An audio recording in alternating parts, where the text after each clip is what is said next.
যুগের পর যুগ, বছরের পর বছর এভাবেই মাথা উঁচু করে দাঁড়িয়ে আছে লোহা দিয়ে তৈরি এ স্তম্ভ, যা কিনা সপ্তম আশ্চর্যের অন্যতম নিদর্শন।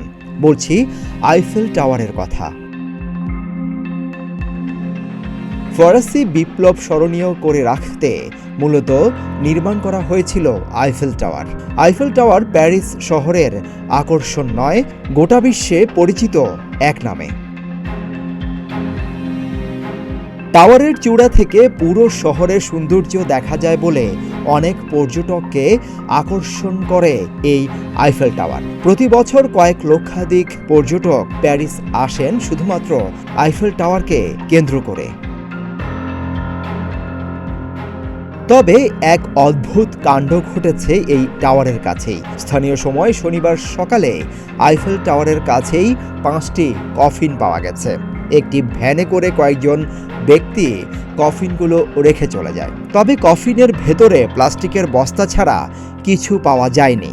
এ তথ্য নিশ্চিত করেছে বিবিসি।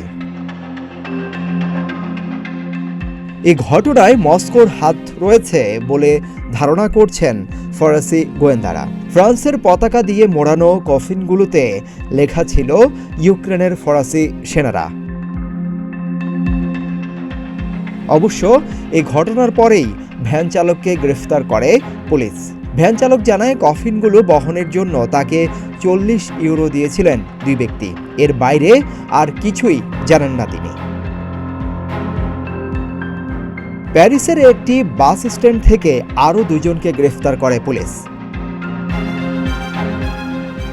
বিশ্লেষকরা বলছেন, গত ফেব্রুয়ারিতে ইউক্রেনের সেনা মোতায়েনের বিষয়টি বিবেচনাধীন বলে মন্তব্য করেছিলেন ফরাসি প্রেসিডেন্ট ইমানুয়েল ম্যাক্রন।